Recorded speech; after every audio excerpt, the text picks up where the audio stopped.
From now on, Holy Father, not my will, but your will be done. I said, Father, you have chosen me. Give me the strength to obey. I will follow you no matter what it takes. If you know me, you cannot be neutral about me. Either you will hate me or you will love me. Because there is only one important business in the world. It is the business of salvation.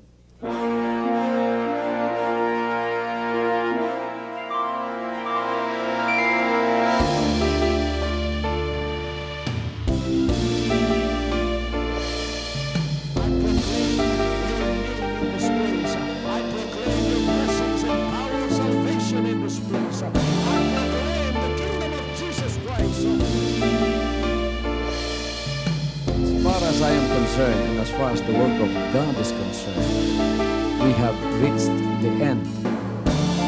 Last September 13, 2003. When you find God, you find His love. Because God is love. Ganon ang pag-ibig ng Panginoon.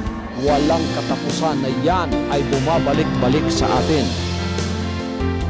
If you want to receive, you have to give. Receive it by faith and say, Lord, I will touch up. Because the game plan of God was to save us from seeing through the power of love. He has completed His salvation works in the Spirit. After April 13th, the door is open for everyone to come. The salvation works of the Father is now completed in me. Salvation is here.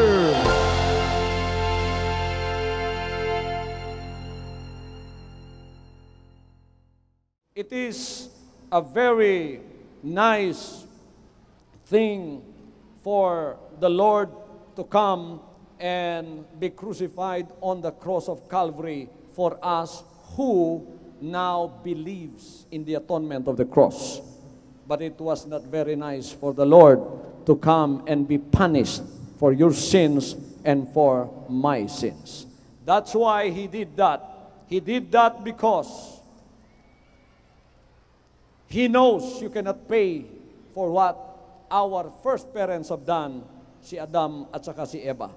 Kaya't ibinigay niya kanyang sarili at ngayon siya ay nagbayad ng ating kasalanan upang tayo ay kanyang matubos isang araw.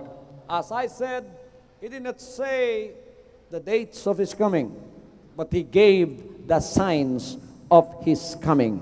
And I would like to read from the Word of God when He sat upon the Mount of Olives, and the disciples came to Him privately, and they said, Lord, tell us, when shall be the sign of Thy coming and of the end of the world?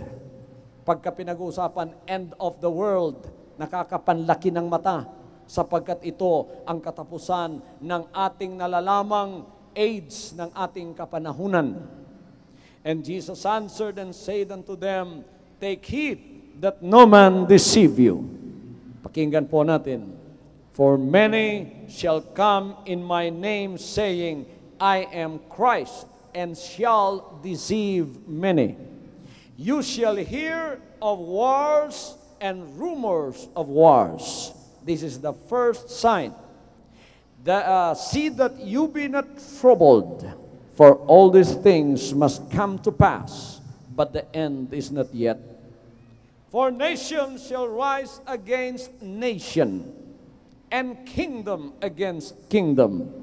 And there shall be famines and pestilences, and earthquakes in divers places. All these are the beginning of sorrows. Then they shall deliver you to be afflicted, and shall kill you, and you shall be hated of all nations for my name's sake.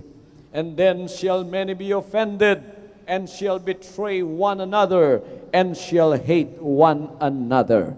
And many false prophets shall rise, and shall deceive many. And because iniquity shall abound, the love of many shall wax cold. but he that shall endure unto the end, the same shall be saved. And this gospel of the kingdom shall be preached in all the world for a witness unto all nations, and then shall the end come. Please repeat this verse with me. And this gospel of the kingdom shall be preached in all the world for a witness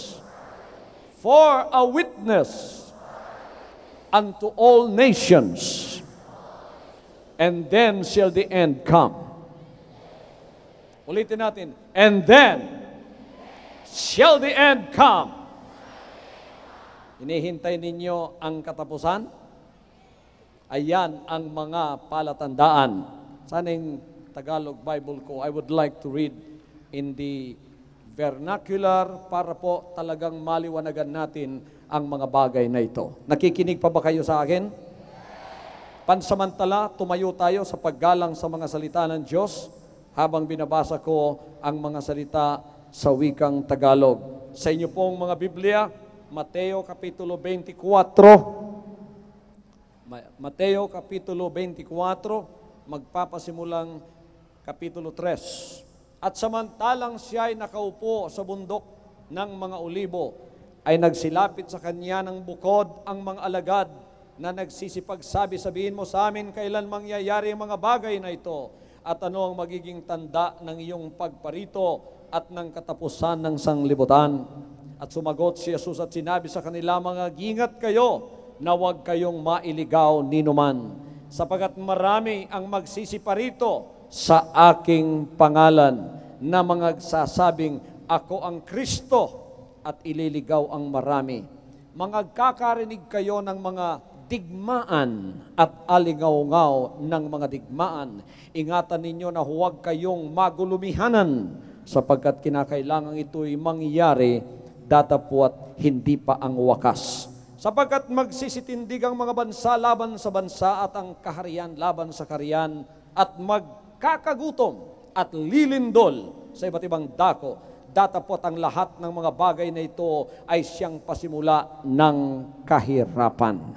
At magsisipagbangon ang maraming bulang propeta at kanilang ililigaw ang marami. Dahil sa pagsagana ng katampalasanan, ang pag-ibig ng marami ay lalamig. Datapwat ang mga tiis hanggang sa wakas ay siyang maliligtas. Ulitin po natin kasama ko ang verse 14. At ipangangaral ang ebanghelyong ito ng kaharian sa buong sanlibutan sa pagpapatotoo sa lahat ng mga bansa, at kung magkagayoy, darating ang wakas. We are all waiting for the coming of the end of times. And before you sit down, shake hands with 5 people around you and say, the Lord is coming.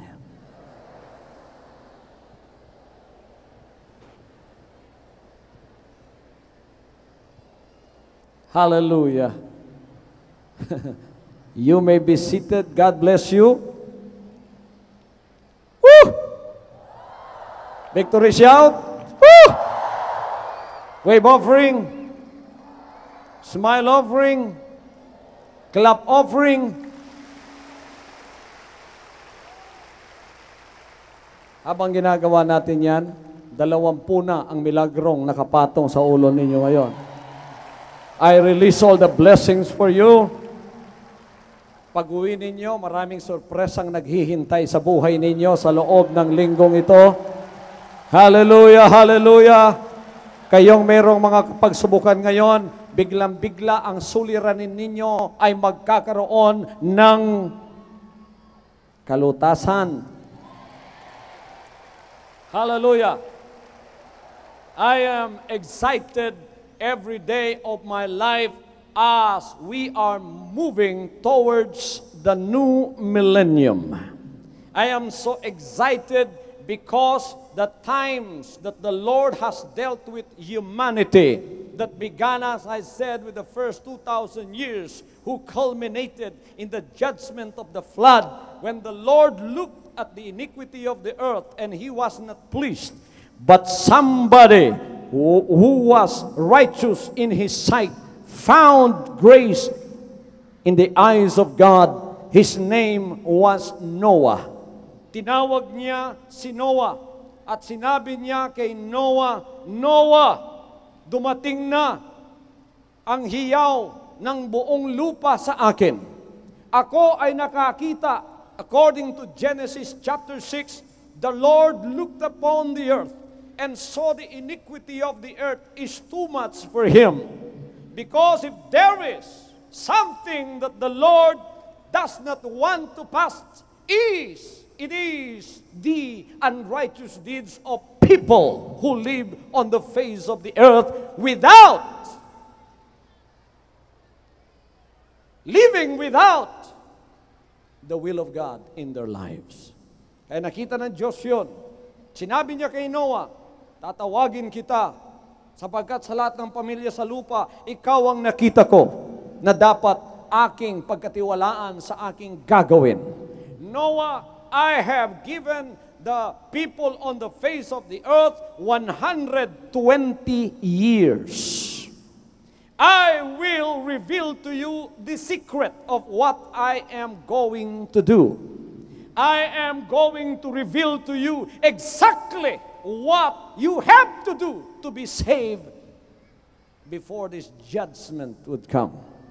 Alam ninyo mga kapatid, ang istorya ng Genesis, nakikita natin. Sinabi niya, gumawa ka ng arka, ito ang sukat, ito'y gawin mo, ang nalalabing panahon sa iyo ay 120 years. Kailangan magmadali ka sa paggawa nito sapagkat ito lang ang nalalabing panahon sa mga tao pang sila'y makapagsisi ng kanilang kasalanan. And while Noah obeyed the command of the Lord, he went about preaching righteousness unto the people, calling them to repentance and say to them, turn your ways from what you are doing, turn from your wicked ways, and go back to the righteousness of God. Ang mga tao sa kanyang kapanahunan ay hindi nakinig sa kanyang sinasabi. Ang iba siguro ay nakinig. Ngunit sa paglakad ng panahon, sila ay nangadapa rin, sila ay nangatisod din. At sa katapos-tapusan ng 100 o 120 taon, si Noah lang at 8 sa kanyang pamamahay ang nasa loob ng arka na pinapasok ng Diyos. Tinakpan ang pintuan ng arka at pinababa ang judgment na nagmumula sa Kanya. If you are familiar with that story, you could find in the pages of the Bible how God sent the delusion to the people who turned their backs from the preaching of the gospel of Noah in those days. Binuksan ng Diyos ang lahat ng kanyang kaparusahan at ibinuhos sa taong makasalanan na hindi naantig sa mga gawa ng Diyos. Kaya't ang generation na yon, ang liping yon ay nalipol sa harap ng Diyos. Ano ang nangyari, mga kapatid? Si Noah lang ang naligtas at ang kanyang buong pamamahay. Sinabi ng banal na kasulatan, as it was in the days of Noah, so shall it also be in the days of the coming of the Son of Man. They were drinking, they were eating, they were marrying and given in marriage until Noah entered into the ark and they knew it not. Anong kasalanan ng mga tao? Hindi yung paggawa ng kasalanan. Why? Because you expect a sinner to sin. That is not the sin of the sinner. The sin of the sinner is not sinning because a sinner is expected to sin. But the sin of the sinner is the judgment come. But he knew it not. Everybody says that with me. He knew it not. Hindi nila alam. Hindi nila alam. Bakit nila malalaman? They shut off the voice of God. Pag kami nangangaral na ganito, Pastor Kibuloy, hindi na ngayon panahon ni Kristo. Panahon na ng alis ito ngayon. Kaya huwag mo na akong pangaralan because from the time I was born, I already heard about the preaching of the coming of Jesus Christ. And now I am old with gray hairs. But there is no second coming. Sa Bisaya pa, ay magkumpiyansa. Kay moabot rang panahon ngayong wala gidahom. Niya mahulog na lang na sa inyo ha. Pasensya na mo mga Tagalog kay mas lami magbinisaya.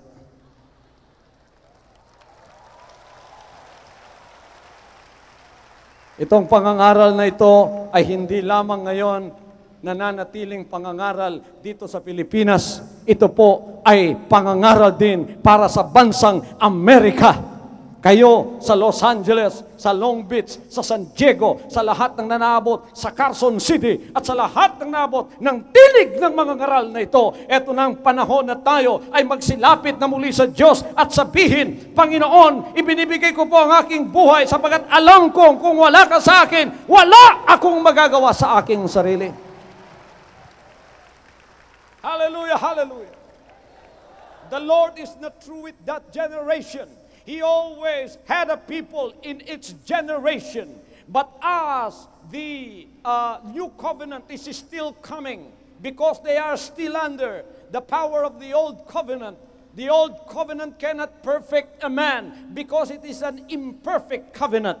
That's why the Lord saw to it that the new one would come. But before the new covenant would even come, people would then go back to their sins again. The Lord gave the Ten Commandments not as a blessing. It was a curse. Because the Lord knew that no one could ever obey the Ten Commandments but Him only. He gave it to the Israelites because of their hard-hearted obedience to Him. Their half-hearted obedience to Him.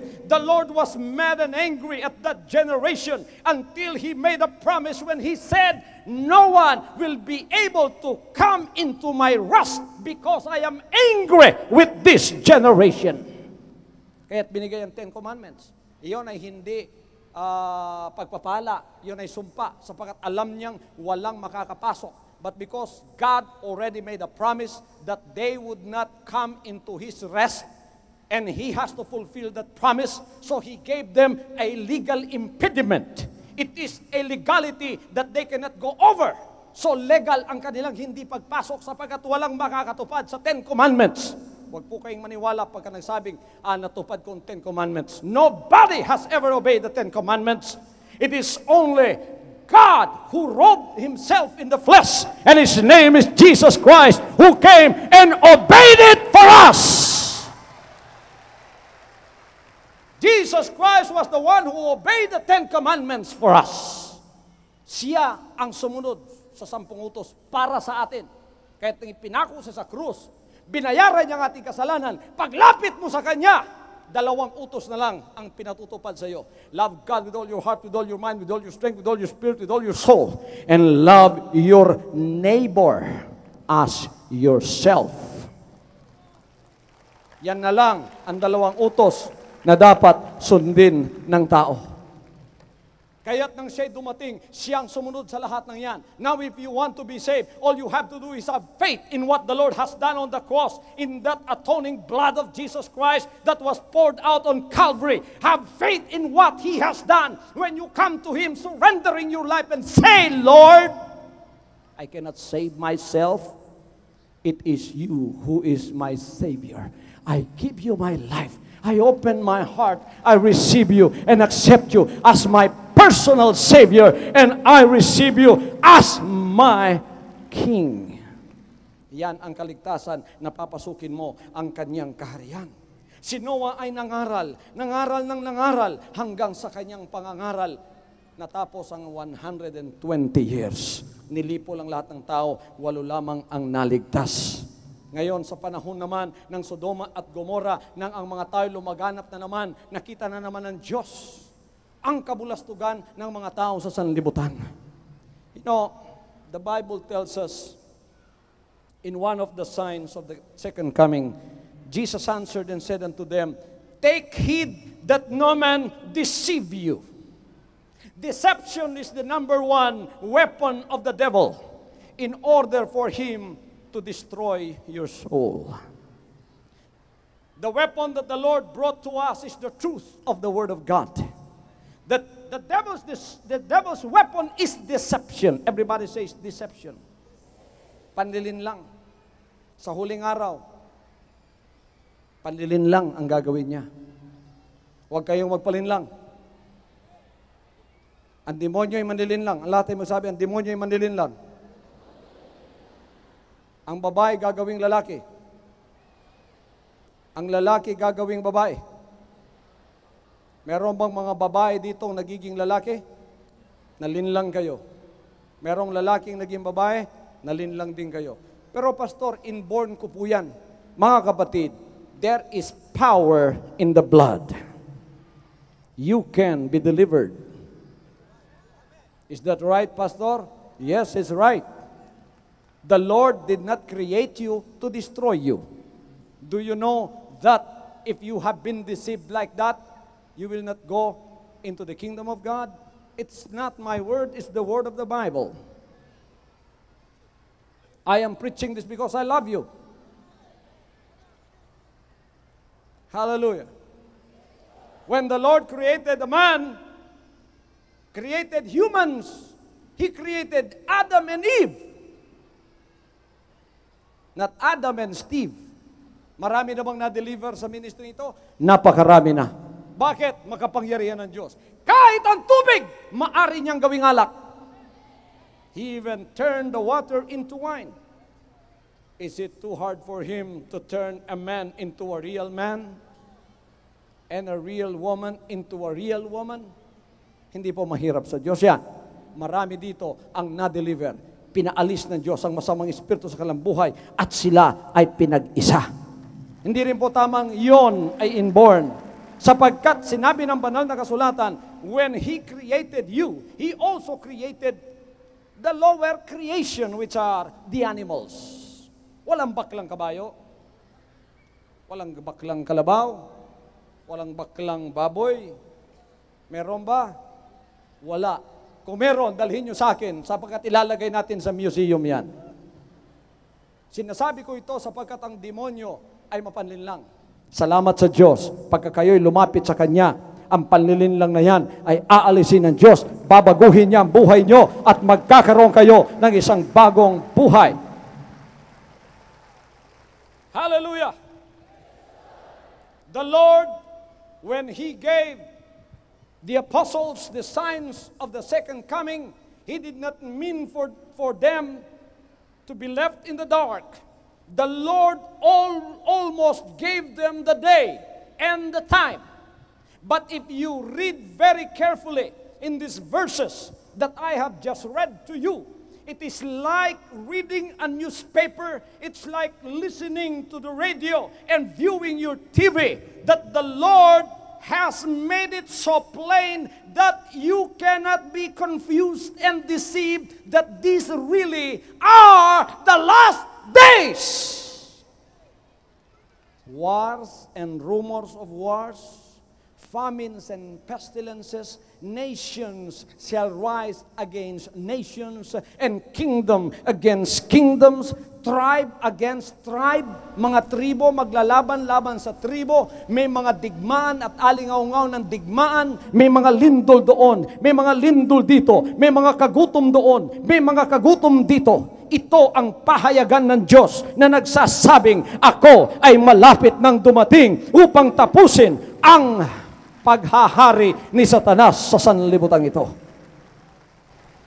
Ngunit anong pinakamahalagang sinabi niyang gusto kong ipangaral sa inyo ngayong gabi? The most important thing that the Lord gave is Matthew 24:14. Anong sinabi niya sa Matthew 24:14? Sinabi niya doon, mga kapatid, and this gospel of the kingdom shall be preached into all the world, and then shall the end come. Ang magandang balita ng kaharian, hindi ng iglesia, ng kaharian. Pangangaral sa buong sanlibutan at ang katapusan ay darating na. Lumitaw na ba ang kaharian? Lumitaw na ba ang kaharian? Now, I would like to emphasize this very much because I want you to get this. Jesus Christ intended to establish a community for the king. It's called the kingdom.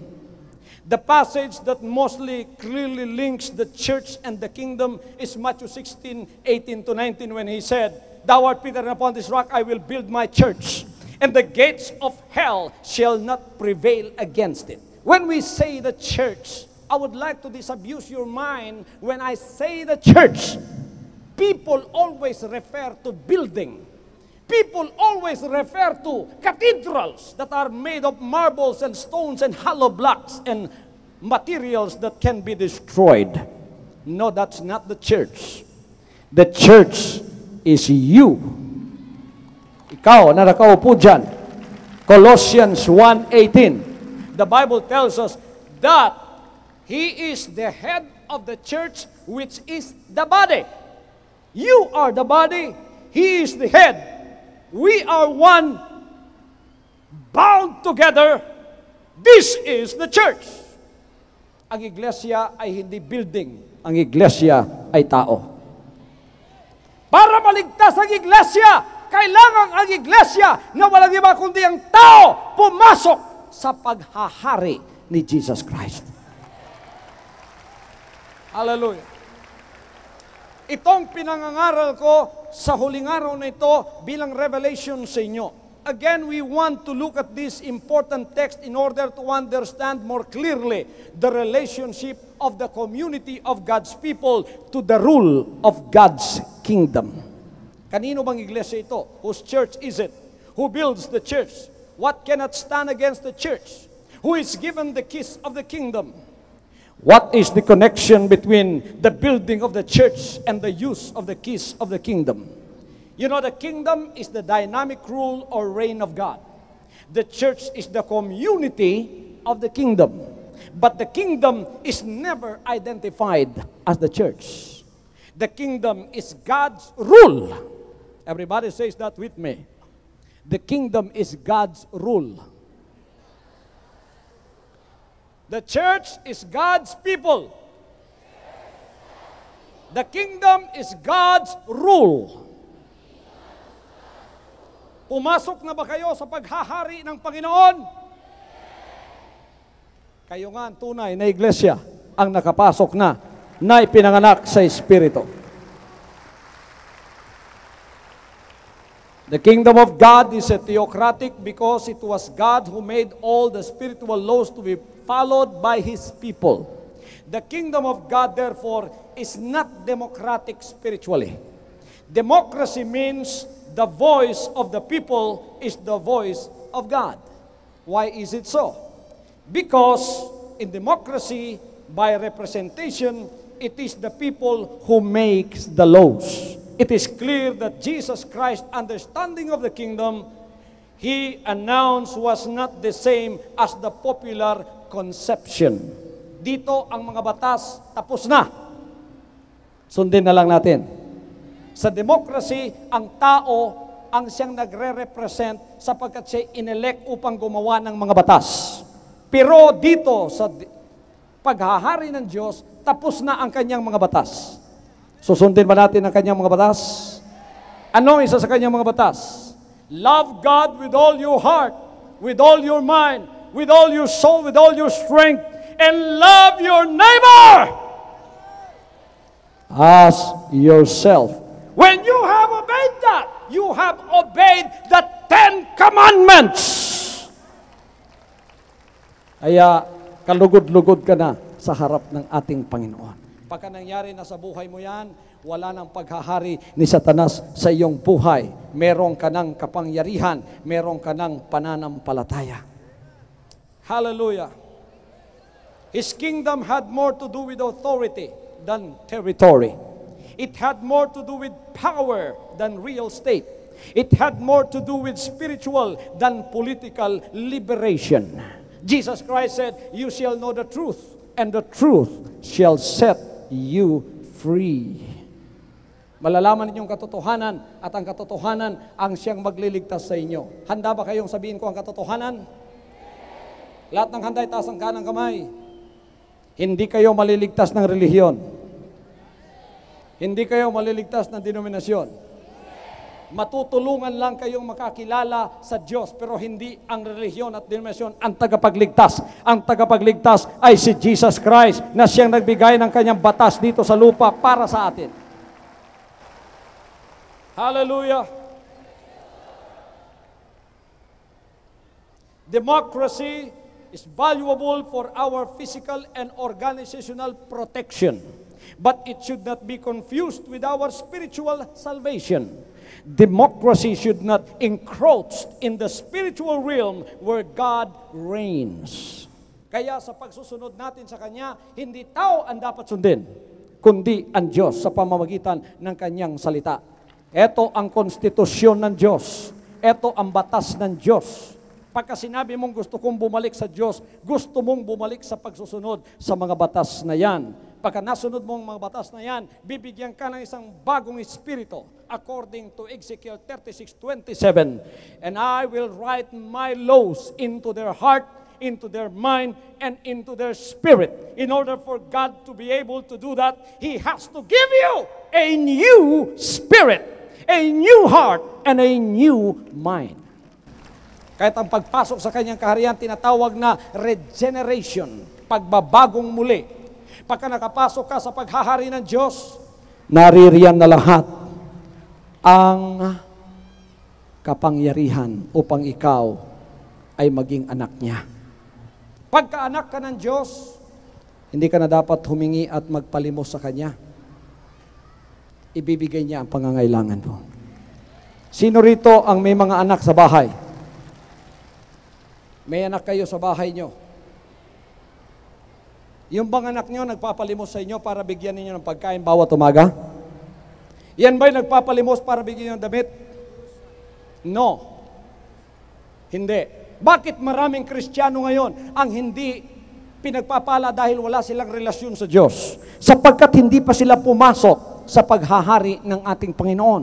Hindi pa sila bumalik sa otoridad ng ating Panginoon.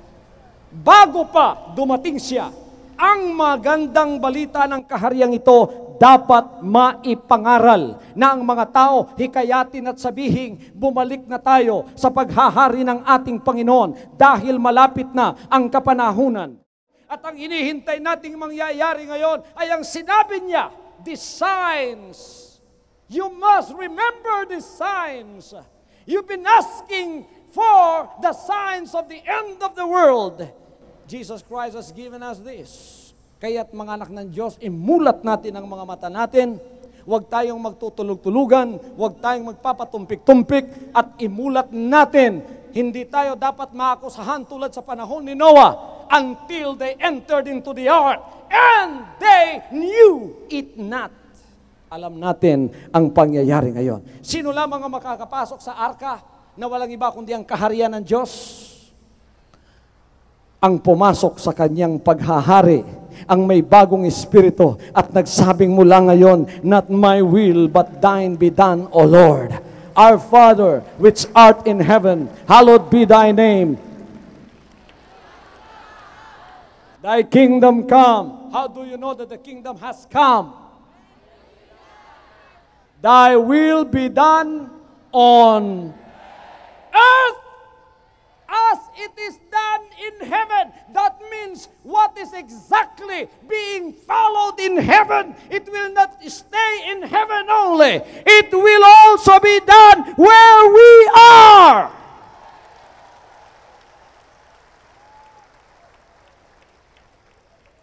Yan ang palatandaang ang kaharian ay bumaba na dito sa lupa. Kaya't kayong lahat na mga anak ng Diyos, nakikinig sa akin via television, halina kayo, pumasok na tayo sa paghahari ng ating hari, si Jesus Christ.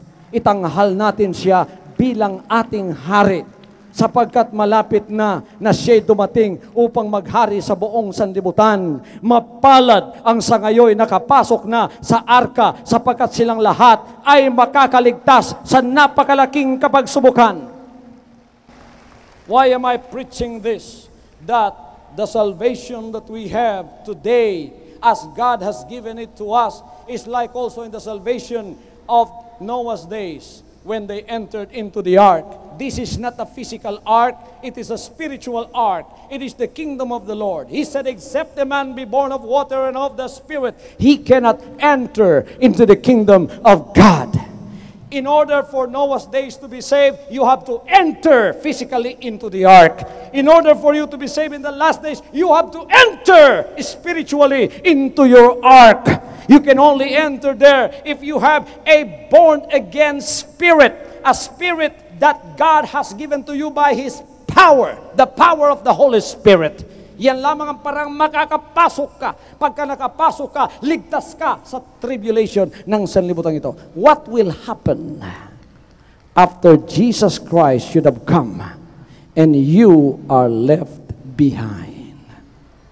Alam ninyo kung anong mangyayari? Anong nangyari sa mga tao sa panahon ni Noah? Silang lahat ay nilipol. Silang lahat ay nawala ng buhay. Sa Great Tribulation, mga kapatid, iiwan ng Diyos sa sandaling panahon ang sanlibutan ito. At ang maghahari, sinabi ng banal na kasulatan sa Revelation, ay ang Antichrist. For 7.5 years, the Antichrist will reign. Now, because of modern technology, the Antichrist can set up his kingdom in just 2 weeks' time. And because of the technology of computer, tulad ng internet, ng website, cyberspace, maaabot ka kahit saan. Pwede niyang markahan ang lahat ng mga tao at pwede niyang bigyan sila ng numero sa kanilang katawan, either sa noo o dito sa kanang kamay. Meron ng technology ganyan. Later on, you will not be using credit cards and debit cards. You will only be using a mark.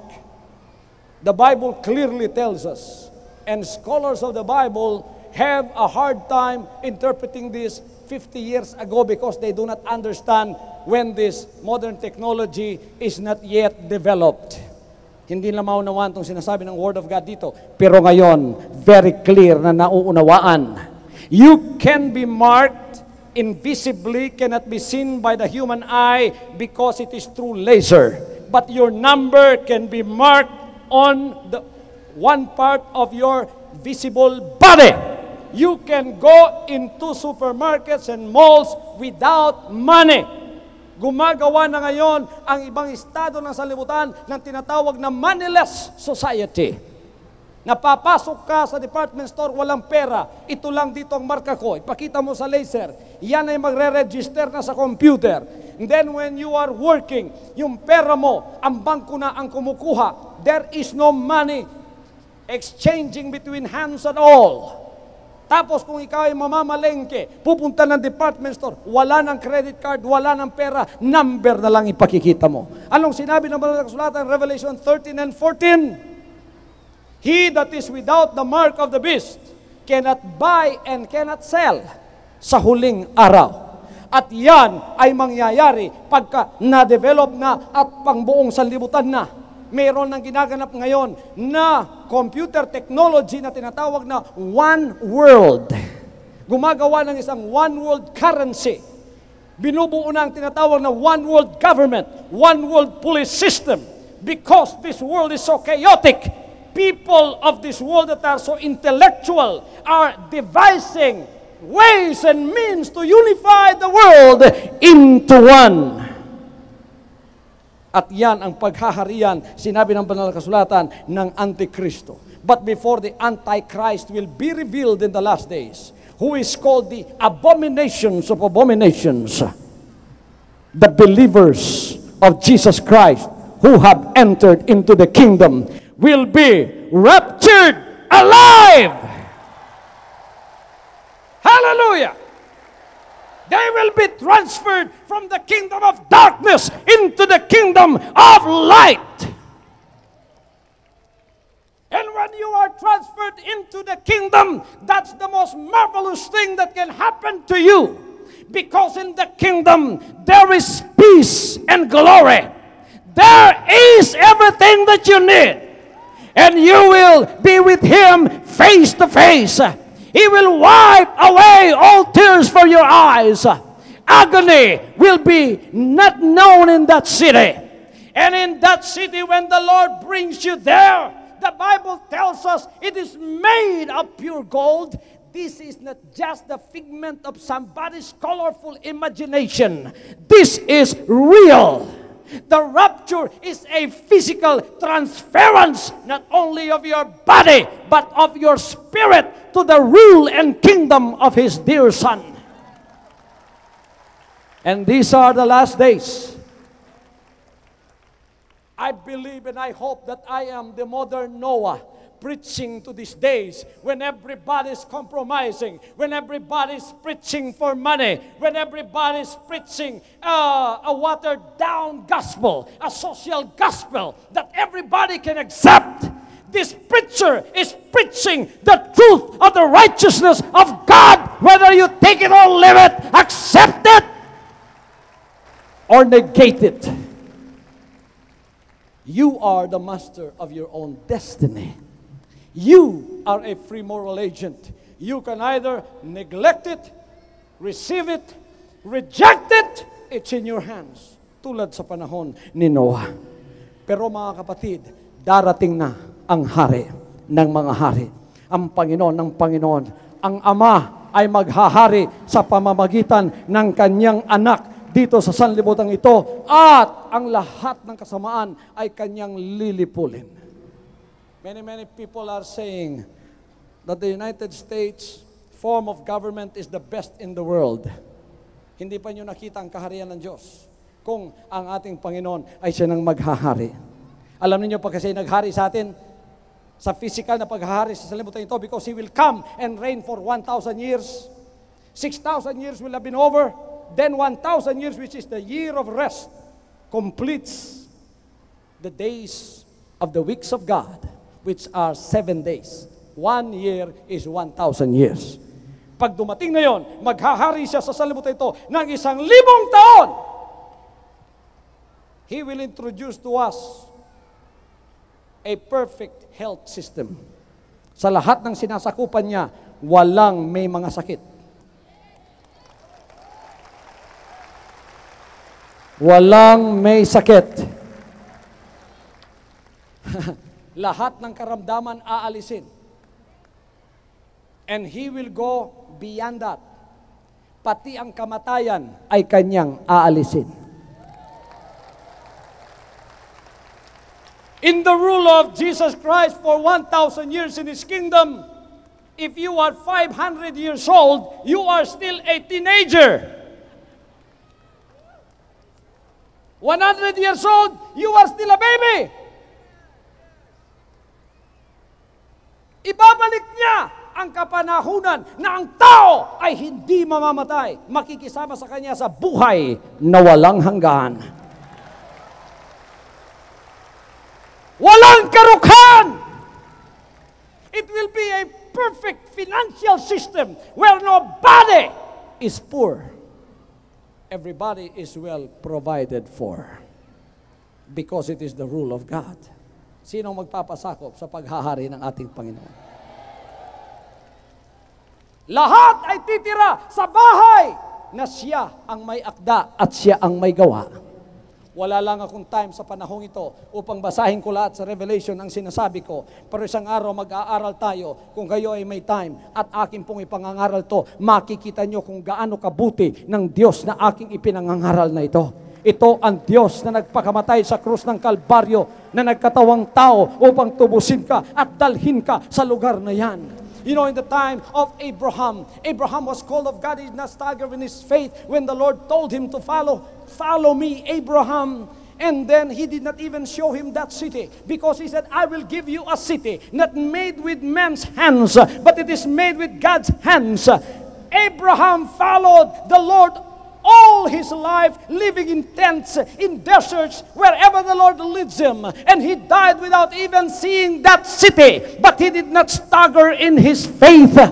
Now we are the people of the last days. Abraham's days are not complete without us. We are the most lucky of all generation, because we are the generation that will see face to face with our own eyes the coming of the Savior.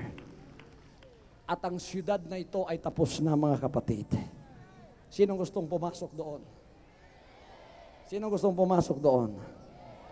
Ang lahat na ngayon na nakapasok na sa kaharian, in principle kayong lahat ay na-rapture na.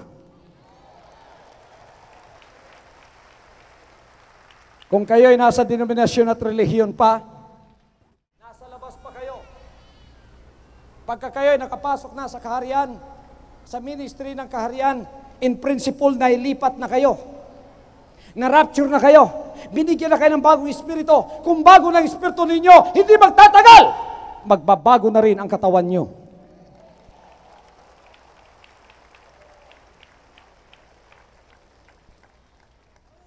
At pagka nagbago ng katawan nyo, ang dahilan ng kamatayan, aalisin na ng Diyos. Anong dahilan ng kamatayan?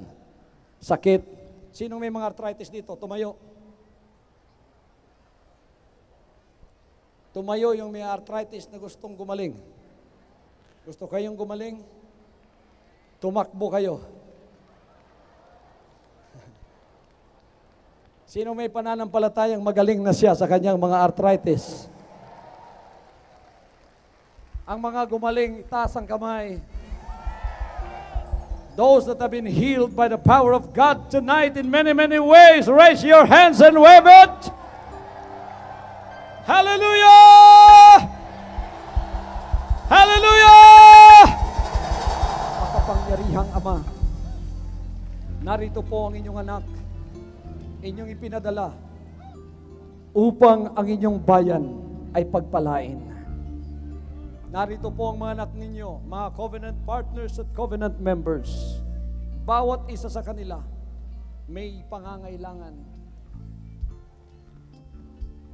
Ang bawat isa sa kanila ay mayroong problema. Ngunit ngayong gabing ito, dumating na naman ang inyong kapangyarihan at pumasok na naman sa kanila. Pinalalayas ang lahat ng natitira pang masamang espiritu sa kanilang buhay. Masamang espiritu ng karukhaan, masamang espiritu ng karamdaman, masamang espiritu ng mga problema na tila walang solusyon. Ngayon po, Diyos, narito sila. Pinagpapala ninyo, sinasagot, pinagagaling ang kanilang mga karamdaman. Sa pangalan ni Kristo Jesus, once again, I declare unto you the acceptable year of the Lord, the year of your deliverance. As the second coming of Jesus Christ is near, when the Father declares His rule in His kingdom through His Son, you that are members of the kingdom of Jesus Christ are blessed, because you've been transferred from the kingdom of darkness into the kingdom of His dear Son. Nailipat na kayo, nai-rapture na kayo sa kadiliman papunta sa kanyang kaliwanagan. Hallelujah. Pinatatawad ang iyong kasalanan. Kinakalagan ka sa mga tali at gapos ng iyong kasalanan. Malaya ka na. Hallelujah. Nananatiling nakataas sa inyong kamay. Ang financial na pagpapala dadalo sa inyong buhay. Lahat ng magiging membro ng kaharian, papawiin ang inyong karukhaan. Demonyo ng karukhaan, pinalalayas. Hindi ka mananatili sa pamamahay ng mga anak ng Diyos. Salamat po, Ama, sa mga milagrong ito na kanilang tinanggap sa mga sandaling ito. Hallelujah. Buksan ang puso. Ang hindi pa membro ng kaharian, buksan ang puso. tanggapin ang Panginoon bilang tagapagligtas at hari. Makapangyarihang Diyos, kayong lahat na hindi pa membro ng kanyang kaharian, ngunit ibig pumasok sa kanyang kaharian. Huwag kang matakot, ano man ang relihiyon mo, ano man ang denominasyon mo, hindi ka pipiliin ng Panginoon. Saan ka man naroon, sino ka man, walang discrimination sa kanyang kaharian. Basta't gusto mong magbago, magkaroon ng bagong espiritu, halika. Magsasama tayo sa kanyang paghahari.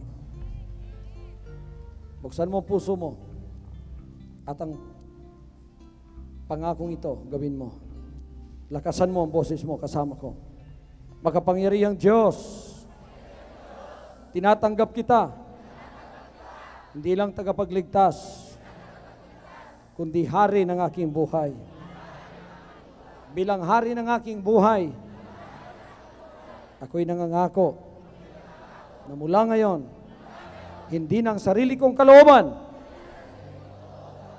ang matutupad, kundi ang inyo na. Mula ngayon, ako'y sakop na sa iyong paghahari. Ikaw ang aking tagapagligtas,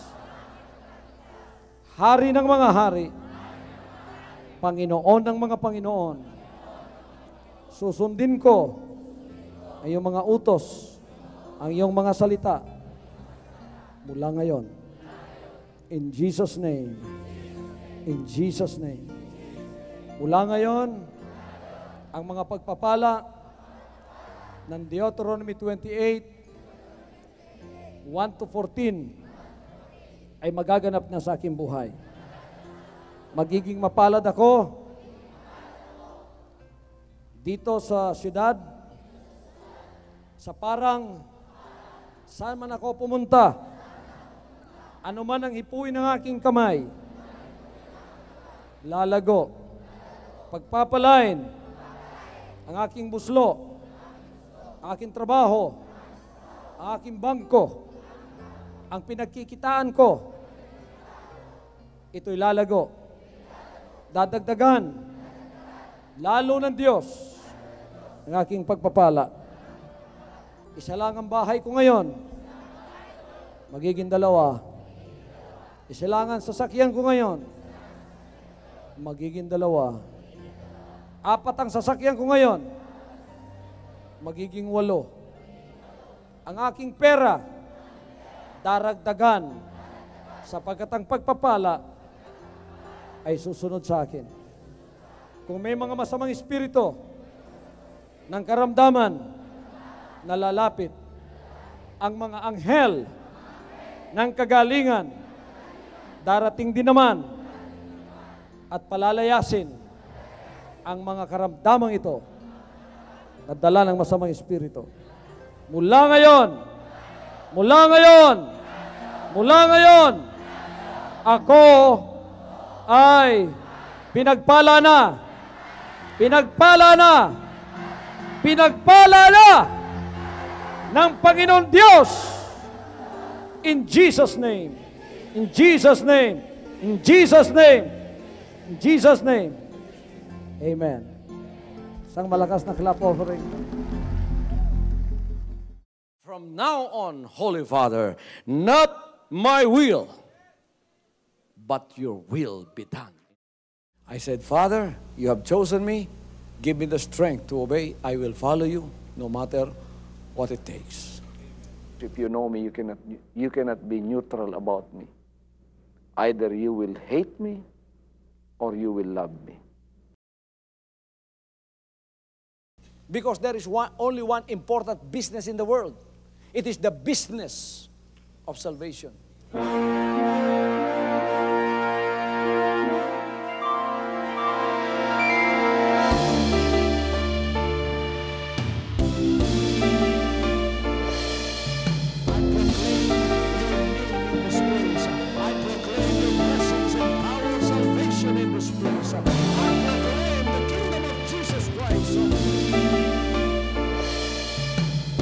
As I am concerned, and as far as the work of God is concerned, we have reached the end last September 13, 2003.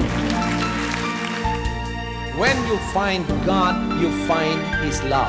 Because God is love. Ganon ang pag-ibig ng Panginoon.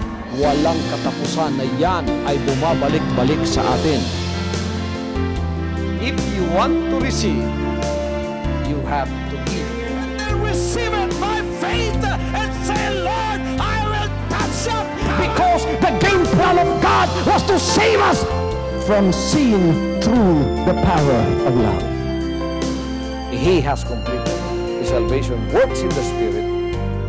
After April 13th, the door is open for everyone to come.